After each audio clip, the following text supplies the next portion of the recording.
দেশের প্রেক্ষাগৃহে মুক্তির অপেক্ষায় থাকা চলচ্চিত্র মাস্তুল এবার প্রকাশ পেয়েছে সিনেমাটির ট্রেলার। ৮ জুলাই রাতে উন্মোচিত হয়েছে প্রায় ২ মিনিট দৈর্ঘ্যের ট্রেলারটি। উঠে এসেছে নদী, জাহাজ আর বন্দরনগরীর প্রান্তিক মানুষের জীবনাখ্যান। জলে ভাসমান একটি জ্বালানিবাহী তেলের ট্যাঙ্কার, যেখানে ধীরে ধীরে উন্মোচিত হয় জাহাজের বাবুর্চি মকবুলের জীবন, তার নিঃসঙ্গতা, অভ্যাস, সম্পর্ক আর টিকে থাকার লড়াই। দেখা যায় বন্দর এলাকার পথশিশু নুরা এবং নদীকেন্দ্রিক মানুষের বাস্তব জীবনচিত্র। ট্রেলারটি ইঙ্গিত দেয় মানবিক, আবেগঘন ও বাস্তবধর্মী এক গল্পের। প্রাধান্য পেয়েছে বাস্তব লোকেশন, সহজ সংলাপ এবং নদী বন্দরের রুক্ষ অথচ জীবন্ত পরিবেশ। ব্যস্ত নদীপথ, জাহাজ, মাছ বাজার ও বন্দরের নানা অনুষঙ্গ সিনেমাটির আবহকে করে তুলেছে বিশ্বাসযোগ্য।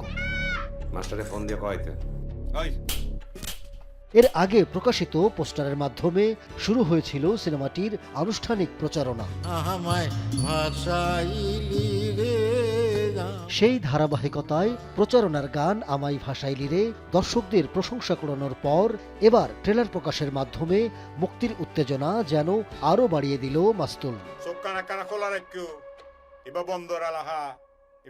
সিনেমাটি নির্মাণ করেছেন মোহাম্মদ নুরুজ্জামান। তো মাস্তুল মূলত নদীকেন্দ্রিক মানুষের গল্প। জাহাজের নাবিক, খালাসি এবং বন্দরের মানুষজনের সাথে তাদের সম্পর্ক, তাদের রসায়ন, সে নিয়েই হচ্ছে গল্প মাস্তুলের। তবে এটা শুধু জাহাজের মধ্যেই সীমাবদ্ধ না, গল্পের ব্যাপ্তি আসলে পুরো সমাজ, রাষ্ট্র সবাইকে নিয়ে। আমি বিশ্বাস করি যে এই গল্পের যে চরিত্রগুলোর সাথে কিংবা বিভিন্ন প্রেক্ষাপটের সাথে দর্শকরা নিজেদেরকে সম্পৃক্ত করতে পারবেন। ইতিমধ্যেই আন্তর্জাতিক অঙ্গনে আলোচিত হয়েছে সিনেমাটি।